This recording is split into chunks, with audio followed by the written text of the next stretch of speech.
نحمده ونصلي على رسوله الكريم أما بعد فأعوذ بالله من الشيطان الرجيم بسم الله الرحمن الرحيم وإنه لكتاب عزيز لا يأتيه الباطل من بين يديه ولا من خلفه تنزيل من حكيم حميد صدق الله العظيم عن عمر بن الخطاب رضي الله تعالى عنه قال قال رسول الله صلى الله عليه وسلم إن الله يرفع بهذا الكتاب أقواما ويضع به آخرين. محترم صدر جلسہ، مہمانان خصوصی، معزز سامعین کرام، السلام علیکم ورحمۃ اللہ وبرکاتہ۔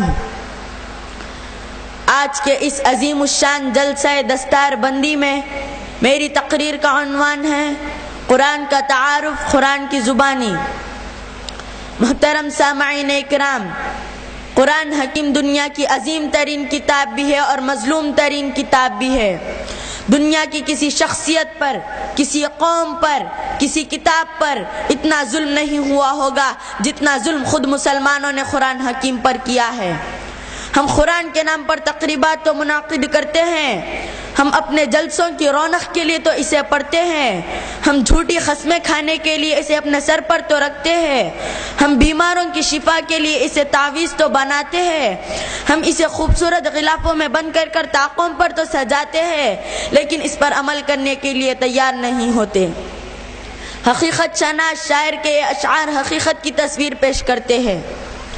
طاقوں میں سجایا جاتا ہوں، آنکھوں سے لگایا جاتا ہوں، طاقوں میں سجایا جاتا ہوں، آنکھوں سے لگایا جاتا ہوں، تعویذ بنایا جاتا ہوں، دھو دھو کے پلایا جاتا ہوں۔ جب قول و قسم لینے کے لیے تکرار کی نوبت آتی ہے، جب قول و قسم لینے کے لیے تکرار کی نوبت آتی ہے، پھر میری ضرورت پڑتی ہے، ہاتھوں پہ اٹھایا جاتا ہوں۔ کس بزم میں میرا ذکر نہیں، کس عرس میں میری دھوم نہیں، کس بزم میں میرا ذکر نہیں، کس عرس میں میری دھوم نہیں، پھر بھی میں اکیلا رہتا ہوں، مجھ سا بھی کوئی مظلوم نہیں۔ عزیزان محترم، میں جب قرآن سے اس کی خصوصیات اور صفات کے بارے میں سوال کرتا ہوں تو قرآن کریم مجھے اپنی سب سے پہلی خصوصیت یہ بتاتا ہے کہ میں ایسا کلام ہوں جو ہر قسم کے شک و شبہ سے بالاتر ہے۔ میری ہر صورت، ہر آیت، ہر لفظ، ہر حکم، ہر خبر، ہر پیشن گوئی قطعی اور یقینی ہے۔ دنیا کا کوئی فن ایسا نہیں جو شک و شبہ سے بالاتر ہو، کوئی کتاب، کوئی تحقیق، کوئی ایجاد ایسی نہیں جو بگاڑ اور فساد سے پاک ہو۔ سائنسدانوں کی سائنس، حکیموں کی حکمت، اسکالروں کی تحقیقات اور ارباب قلم کی کتابیں، کوئی چیز بھی شکوک و شبہات سے خالی نہیں۔ اسی لیے یہ لوگ ہمیشہ ایک دوسرے کی تردید کرتے رہتے ہیں، لیکن اللہ کا کلام ہر قسم کے شک و شبہ سے خالی ہے، اسے تردید کا کوئی ڈر نہیں۔ قرآن کا سب سے پہلا اعلان یہی ہے، ذالک الکتاب لا ریب فیہ، یہ ایسی کتاب ہے جس میں شک کی گنجائش ہی نہیں۔ معزز سامعین، میں یہ بتلا رہا تھا کہ قرآن اپنا تعارف خود پیش کرتا ہے، وہ اپنا مقصد نزول اور اپنی خصوصیات اور اصاب خود پیش کرتا ہے۔ اگر آپ قرآن سے پوچھے کہ تو کس مہینے میں نازل ہوا تو وہ بتلاتا ہے شہر رمضان الذی انزل فیہ القرآن، ماہ رمضان وہ مہینہ ہے جس میں قرآن اتارا گیا۔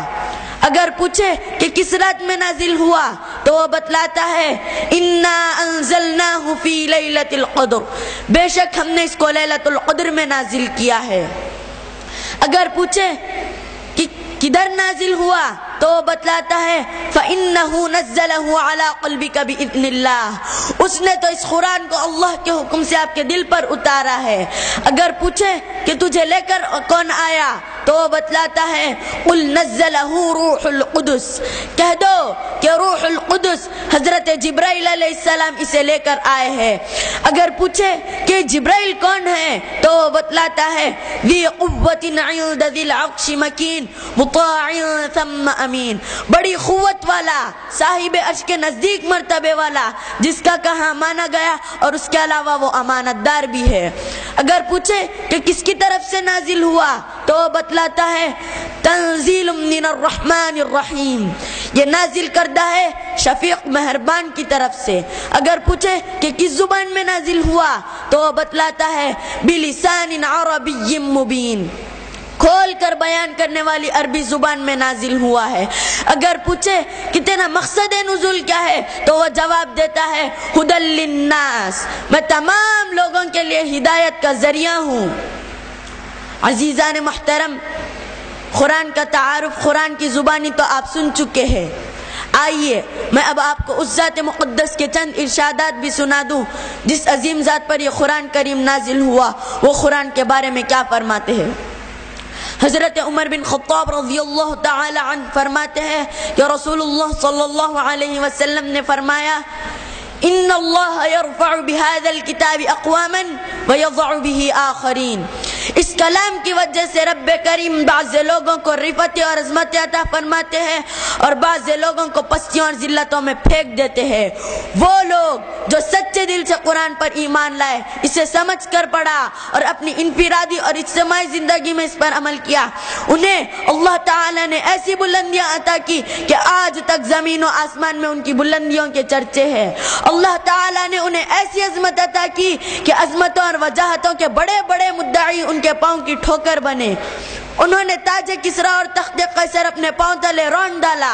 وہ عرب کے بدو تھے، صحرا کے باسی تھے، اونٹوں کے چرواہے تھے، بھیڑوں کے گلہبان تھے، علم و حکمت سے خالی تھے، دنیا کی نظروں میں حقیر اور ذلیل تھے، مگر جب انہوں نے قرآن کو اپنے سینے سے لگایا تو زمانے کے امام بن گئے، قوموں کے پیشوا بن گئے، قسمت کے دھنی بن گئے، اخلاق کے غنی بن گئے۔ دنیا حیران تھی کہ یہ جنگلی کیا سے کیا بن گئے، اور ہم نے قرآن کو چھوڑا تو پستیاں ہمارا مقدر بن گئی، ذلت و رسوائی ہمارا نصیب ٹھہری۔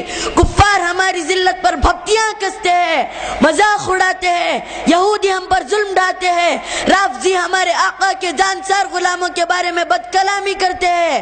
ایسا کیوں ہوا؟ ہم بلند چوٹیوں سے پستیوں میں کیوں گرے؟ ہم عزت و تحریم کے تخت و تاج سے کیوں محروم ہوئے؟ جدید تہذیب و تمدن کے کیوں ہم دل دادا ہیں؟ ہم اب تک سیاسی اور معاشی غلامی میں مبتلا کیوں ہیں؟ اسی لیے کہ ہم نے قرآن کو چھوڑ دیا، ہم نے اسے خوبصورت غلافوں میں بند کر اسے الماریوں کی زینت بنا دی، ہم نے اسے مردوں کا کلام بنا دیا، اور جن کا ہم نام لیتے ہیں کہاں وہ اور کہاں ہم۔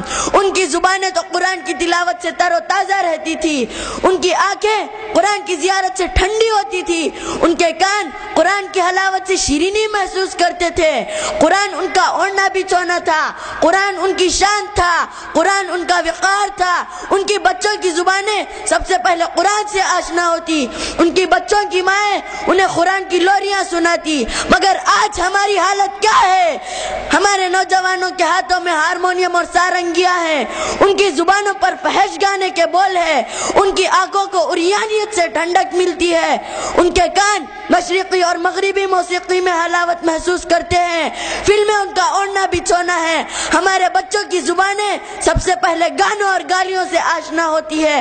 ہمارے بچوں کی مائیں اپنے بچوں کو کلمے اور دعائیں سکھانے کی بجائے ڈسکو ڈانس سکھانے میں فخر محسوس کرتی ہے۔ لیکن جن بزرگوں کی طرف ہماری نسبت ہے وہ دنیا کی عیش پرستی اور لہو و لعب سے تو متاثر نہیں ہوتے تھے، لیکن کلام اللہ سے خوب متاثر ہوتے تھے۔ وہ معزز تھے زمانے میں مسلمان ہو کر، وہ معزز تھے زمانے میں مسلمان ہو کر، اور ہم خوار ہوئے تاریخ قرآن ہو کر۔ ہم نے قرآن کو چھوڑا انقلاب برپا کر سکتے ہیں اور اپنی کھوئی ہوئی عزت اور وقار بحال کر سکتے ہیں۔ قرآن کے اندر ایسی تاثیر ہے کہ حامل قرآن اور حافظ قرآن کو فائر پروف بنا دیتا ہے، اسے جہنم کی آگ اثر نہیں کر سکتی۔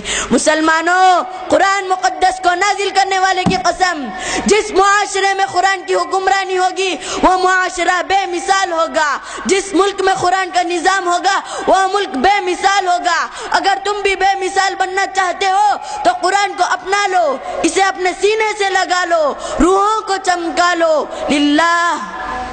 قرآن کو پڑھنے، سمجھنے اور حفظ کرنے کے لیے کچھ وقت نکالیے۔ ہر محلہ، ہر مسجد میں درس قرآن کے حلقے قائم کیجیے۔ اپنے واعظوں اور خطیبوں کو مجبور کیجیے کہ وہ آپ کو بے بنیاد کہانیاں سنانے کی بجائے آپ کو قرآن اور سنت سنائے اور